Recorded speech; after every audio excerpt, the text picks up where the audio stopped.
Your ears are very important to us. Please hold on, and our program will begin shortly.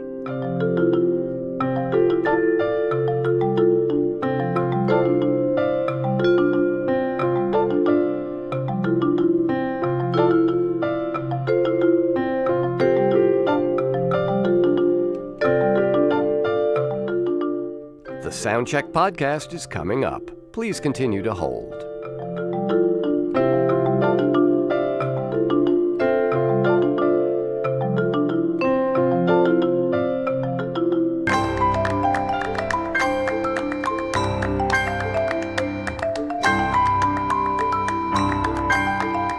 Keep up with the Soundcheck podcast and everything that's happening in the New Sounds empire. Just go to newsounds.org and follow us on social media. All of the icons are in the top right corner of the page.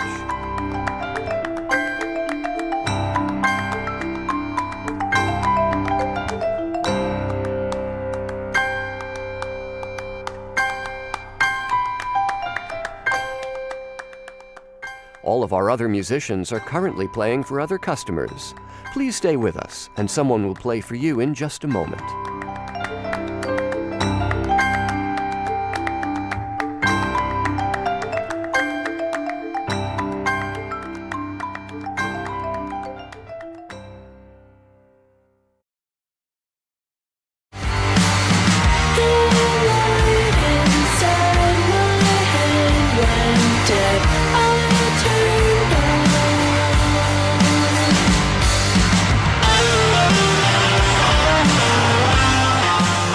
From newsounds.org, it's time for another of our live in-studio performances in the Soundcheck podcast series. Streaming live on Facebook and YouTube, I'm John Schaefer. The band Cherry Glazer is an LA group that's centered on the singing and guitar playing of Clementine Creevy. She's 22, but she's already a veteran. Her career includes 7 years' worth of songwriting and 3 full-length LPs, the most recent of which is called Stuffed and Ready. The band, Cherry Glazer, is here to play some of those songs which go from a croon to a roar in our studio today. This first one is called That's Not My Real Life.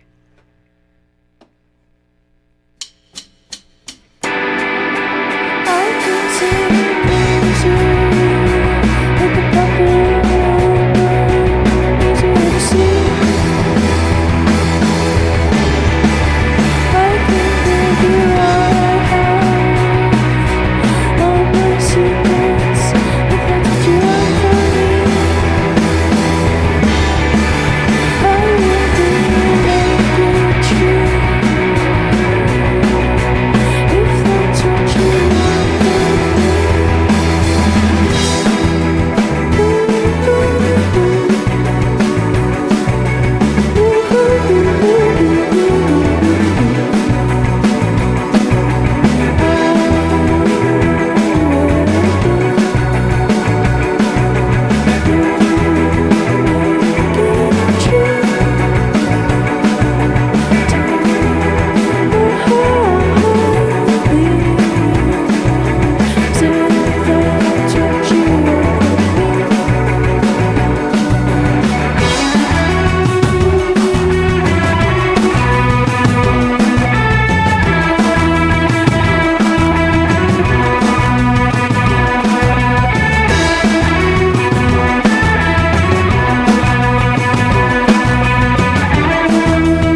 That's the band Cherry Glazer, live here in our New York studio, and the song's called That's Not My Real Life. The members of Cherry Glazer, which is a trio, Tabor Allen behind the drums, Devin O'Brien playing the bass, and on guitar and vocals, Clementine Creevy. Clementine, to you and the boys, welcome to the studio. Thank you. Thanks for having us. It's a pleasure to be here. So on the album, you're not the only guitarist on that song. I'm not. We had the pleasure of working with Delicate Steve on that song. Yeah. Which is a little different for you because for the most part, although the lineup of the band has changed over the years, it has been very much a band effort, it seems. Yeah. It's always been centered around my guitar and guitar playing. And in the studio, I get really greedy. I love to track 1,100,000 guitars. And they somehow kind of create this world in which the vocal texture can both kind of float and then, as I mentioned in introducing you, they kind of burst into this energetic roar as well. Yeah. Where did that play of light and dark, of soft and loud, we've heard that in, Courtney Love and the Pixies and bands like that. Were you listening to that stuff as a kid? Yeah, sort of. It's funny, I don't know really where my style comes from. It feels really, I don't know, I think that stuff is really subperceptual. It's hard for me to be able to look from the outside and tell you why I do what I do as far as music making goes. But I don't know, I've always had a really wide variety of music. I've always took in a ton of different styles, and I think that maybe has something to do with it. So are there hidden sides of of your music making that Cherry Glazer fans have not heard yet? I feel comfortable putting out anything I want to under Cherry Glazer. I don't feel the need to ever create a side project for anything. So I'm sure people will hear a lot of different types of stuff over the years. Okay. I know when you were in the band Glitterish on the TV series Transparent, it was kind of odd to see and hear you doing Jim Croce's Operator. Yeah, it was wait, that's the Nuclear Bomb singer doing Jim Croce? Yeah, I know. It's what they wanted. And how was that for you? Oh, so fun. I love doing projects like that where I move out of my comfort zone and people ask me to do stuff because I love, my motto is always be teachable. So I love having the opportunity to dive into different things that I would never think of doing on my own. Well, now, interestingly, with the new record, with Stuffed and Ready, you've written about how you went into this feeling unprepared, and that was kind of why you went into it, because you were unprepared, which struck me a couple of ways. First of all, that's how most people feel about becoming parents. I'm the parent of this record. Exactly, right. And how long did it gestate, this record? Well, I had come up with a lot of different bits and pieces over the past year or so that we were touring, and then we took a second to record, and I was writing a lot of stuff the day before we went to the studio. So it all feels very fresh to me, which I love. Wasted None happened the day before the studio. I had so much material, and I brought it to Carlos, our producer, and I would be like, so I have this song, but last night I wrote this thing, and he'd be like, oh, we got to do that. And I was like, yay, cool, let's do it. Yeah. So, it seems like, as a finished product, Stuffed and Ready is a thing. It has its own idea, its own headspace that it puts you in, a kind of a dark, uncertain, that is the song you just did is not the only one that takes on a women's place in the world and, vis-a-vis patriarchy, et cetera. But so it presents as something that emerged fully formed from the mind of Zeus, or the mind of Clementine in this case. Was it that? Or was this something that you found, as you were doing it? That's a good question. I think a little bit of both, probably. But my only goal is to make sounds that feel good and are beautiful to me, and just having the best songs is important to me. And if anything was mediocre, I'd throw it out the window. I wasn't feeling like I needed to be a slave to some certain type of theme, really. And the idea for the album, I realized later after it was finished. Right. Which is often the case, it seems, with people who are creating something. Sometimes you have to finish it and step back to see what it is you've actually done. Yeah, it's true. I'd love to say, like, oh, yeah, I'm like Prince. Like, I had this idea, and then I just, made a record that was exactly that. But it wasn't at all like that. Well, Stuffed and Ready is now the third full length by Cherry Glazer. And you guys are touring around. You'll be back here on Saturday night to perform at the Bowery Ballroom. The song you're going to do next is called Self-Explained, and it strikes me that you could read that a couple of very different ways. Something that's self-explanatory is obvious. This is not an obvious song, so the idea of trying to explain yourself is a much more tangled and difficult thing. Exactly. I think you put it well. That's what it's about. It's about me explaining myself, and that's why I thought Self-Explained would be kind of a cool name for it. All right. Let's hear a live performance. The band is Cherry Glazer, performing here in our new sound studio on this edition of the Soundcheck Podcast.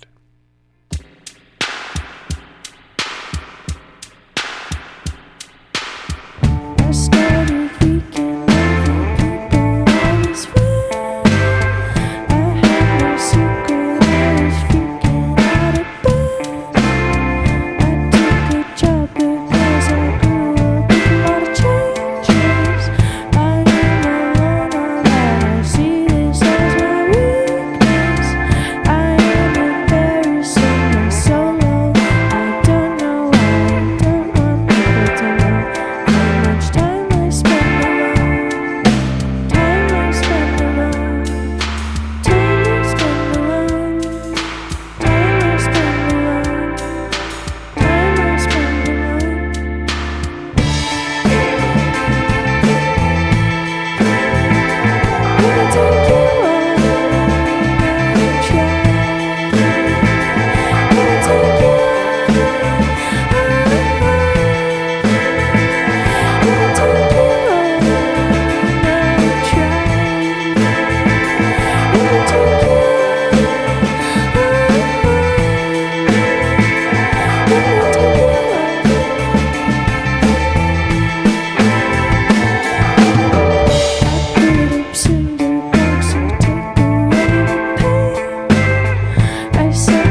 Self-Explained, live performance of a song from the latest album by the band Cherry Glazer, the album called Stuffed and Ready.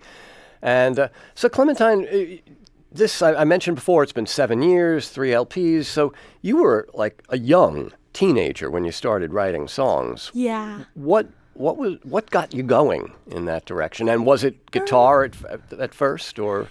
I don't know. I started writing songs when I was like 5 and 6, and I was always singing a lot, like around the house, and I was always kind of like a weird performer.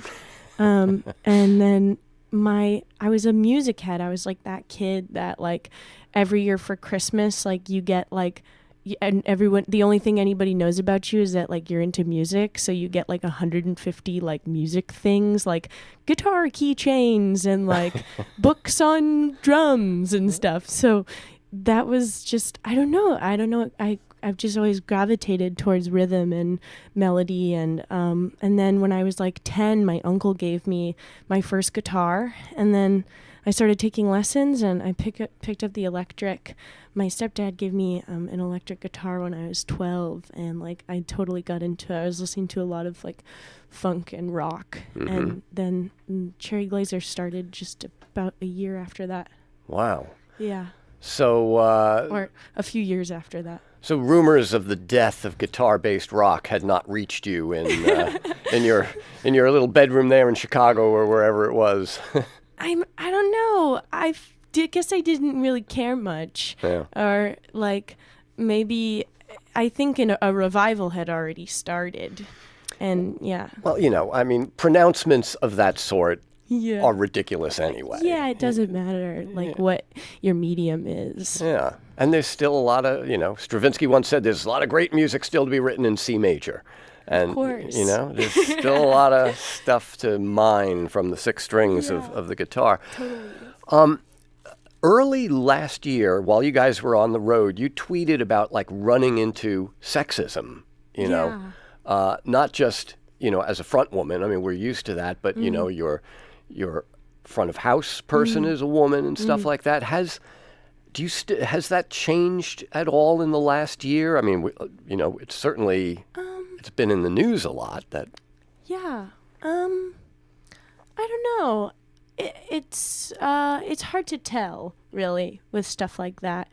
But I would like to think that, my feminism is it's both a movement that I feel happy and lucky to be a part of, and also a practice in which you practice seeing femmes as capable, equal beings, and I think if you do that enough, it manifests. And I'd like to think that leading by example is a great way of achieving what you want to see in the world. Now tell people who mastered your record. Oh, yeah, Emily Glazerr. We got the best of the best. And as proof of that, she won a Grammy. The other night. Did you not know that? No. She won a Grammy for Best Engineered Record, the Beck album. Oh my God. So, first woman to win an award as a mastering engineer, and she mastered your record. Oh my God. I'm flipping out right now. Yeah. I'm learning this just now. Yeah. Cool. So, I mean, that is, in one sense, it's a small step, but it's also maybe emblematic of... one would hope a change somehow, because, as I say, there's lots of women who make records and even play guitar, but there's a lot of the technical stuff. Yes. The technical side of the industry still seems very closed off. It's funny that you say that, because I run into way less sexism than my front of house engineer does. Right. I deal with and way I just less. Want to point out that Madeline, your engineer, is behind the glass with our engineer, Irene. Not Bob and Bill, but Irene and Madeline, making sure that people can actually hear what we're doing. Such a load off, I bet. Oh, my God. So, but one of the other things you've done is some modeling. And I mean, I can't help, I don't know that industry, but it seems to me that would just be like rife with sexism and objectification and stuff like that. It requires a lot of compartmentalizing. The funny thing about the fashion industry is like I'll do one job and it'll be like I'll get paid like equivalent to like 4 years of doing touring for one day of work. Right. So it requires a lot of compartmentalizing for sure. But you wrote some music for Saint Laurent, right? Yes, that was a pleasure. Yeah, Totally. And you know, I mean, when I first heard that you had done that, I thought, well, what could that have been? It was some sort of ambient, soundscapey thing. But it's the song had $10. It had $10. Just a 20-minute version of it. Yeah. So was this something for the walkway? I mean, what was it for? Was it for a commercial? It was for the walkway. Really? Mm-hmm. Yeah, spring, summer 2015, I think that's what it was. Yeah. Okay. So what kind of... Did you have to sashay down the runway? They asked me to walk, but I didn't do it. I was too like, oh God, no, please God, no. So do you still do that kind of work? I do. If it comes through, I am a yes man with stuff like that. Because, like I said, it helps fund the band. Right. Well, so does touring, and once again, Cherry Glazer coming back to New York Saturday night at the Bowery Ballroom. The band playing here for us today. This song that you're going to do next, called "Wasted None," it's people hear loud. They hear something that might, lyrics that might sound sarcastic or cynical or angry, and they think, well, it can't be melodic. But a lot of your songs kind of prove that those two things go hand in glove, and this seems to be one of them. Yeah, it's one of my favorite things about making music. I love doing that. Let's hear the song. "Wasted None" is the name of it. The band is Cherry Glazer.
Wasted None is the song from Cherry Glazer. Clementine, you said that was one that you wrote just before going in to record the record? Yes.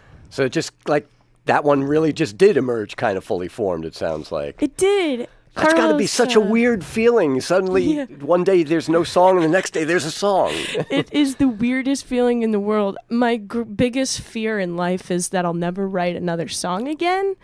It's just this impending doom thing that I have, and then, alas, they come out of me.